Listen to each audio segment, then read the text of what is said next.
Assalamualaikum warahmatullahi wabarakatuh. Saya Dini Aisyah Rangkuti, NIM 0310182083. Saya dari kelas Pendidikan Biologi 4 semester 5, mata kuliah Praktikum Reproduksi dan Embriologi Hewan.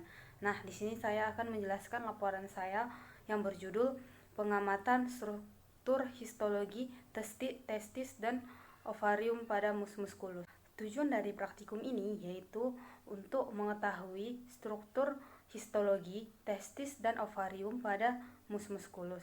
Tinjauan pustaka yang berhubungan, yang pertama ada histologi. Histologi merupakan ilmu yang mempelajari jaringan secara detail menggunakan mikroskop pada sediaan jaringan yang dipotong tipis. Histologi juga disebut sebagai ilmu anatomi mikroskopis. Selanjutnya ada klasifikasi histologis jaringan hewan. Yang pertama ada jaringan epitel, yang mana jaringan ini adalah jaringan yang berfungsi untuk menutup permukaan luar tubuh, memberi lapisan serta membentuk organ dalam dan kelenjar tubuh. Yang kedua ada jaringan endotelium, yang mana jaringan ini berasal dari mesoderm. Pembuluh kapiler darah dan limpa sama-sama tersusun dari sel endotel selapis yang disebut ekalapis. Yang ketiga ada mesotelium. Sel mesotelial adalah subkultur sel epitelial yang membentuk jaringan yang disebut mesotelium dengan lapisan tunggal pada rongga serus, yaitu rongga pleural, rongga perikardial, dan rongga peritoneal yang dapat dilalui oleh elektrolit dan cairan tubuh. Keempat, ada jaringan mesenkima. Jaringan mesenkima ini adalah salah satu jaringan embrional yang terbentuk pada masa awal pembentukan embrio. Yang kelima, ada sel saraf atau neuron. Merupakan satuan kerja utama dari sistem saraf yang berfungsi untuk menghantarkan impuls listrik yang terbentuk akibat adanya suatu stimulus. Yang keenam ada plasenta, yang mana plasenta ini adalah suatu organ dalam kandungan pada masa kehamilan. Fungsi plasenta adalah pertukaran produk-produk metabolisme dan produk gas antara peredaran darah ibu dan janin, serta produksi hormon. Yang ketujuh ada sel induk atau disebut juga sel punca, yang mana merupakan sel yang belum terdiferensiasi dan mempunyai potensi yang sangat tinggi untuk berkembang menjadi banyak jenis sel yang berbeda di dalam tubuh. Sekilas tentang mus musculus, yaitu mus musculus merupakan anggota dari Muridae atau tikus-tikusan yang berukuran kecil. Adapun klasifikasi dari mus musculus ini yaitu mus musculus termasuk ke dalam kingdom Animalia, filum Chordata, kelas Mammalia, ordo Rodentia, famili Muridae, subfamili Murinae, genus Mus dan subgenus Mus. Spesies adalah Mus musculus. Saya akan langsung masuk ke pembahasan saja, dikarenakan alat dan bahan serta langkah kerja dan hasil pengamatan sudah tertera dalam jurnal yang akan saya cantumkan bersamaan dengan video ini, yang mana saya mengambil jurnal yang berjudul Gambaran Histologi Testis Mencit setelah pemberian ekstrak tumbuhan brotowali. Nah, di sini saya menggunakan jurnal yang pertama ini untuk pengamatan struktur histologi testis mencit. Gambaran histologi testis, jumlah sel-sel spermatogenik, kelompok kontrol menunjukkan gambaran yang normal dengan susunan sel rapat.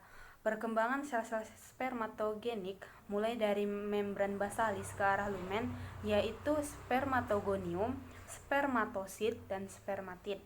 Lumen tampak terisi penuh oleh spermatozoa bayi yang masih menempel pada sel Sertoli maupun yang telah mengalami spermiogenesis.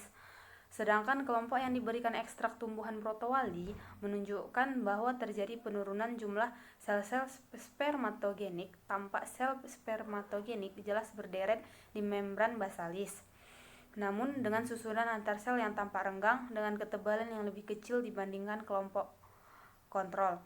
Lumen tubulus tampak membesar dengan tidak adanya terdapat spermatozoa di dalam. Selanjutnya, pembahasan pada struktur histologi mencit betina. Saya menggunakan sumber jurnal yang berjudul Pengaruh ekstrak biji kapas terhadap reproduksi mencit betina. Berdasarkan hasil penelitian, diperoleh preparat sayatan ovarium mencit untuk mengetahui gambaran histologis yang meliputi jumlah dan diameter folikel primer, sekunder, the graph, corpus luteum, dan atretik dengan variasi ukuran untuk setiap preparat. Hasil pemberian ekstrak daun andaliman selama 9 hari memperlihatkan adanya pengaruh terhadap jumlah folikel primer, yaitu menunjukkan penurunan jumlah pada kelompok perlakuan bila membandingkan dengan kontrol.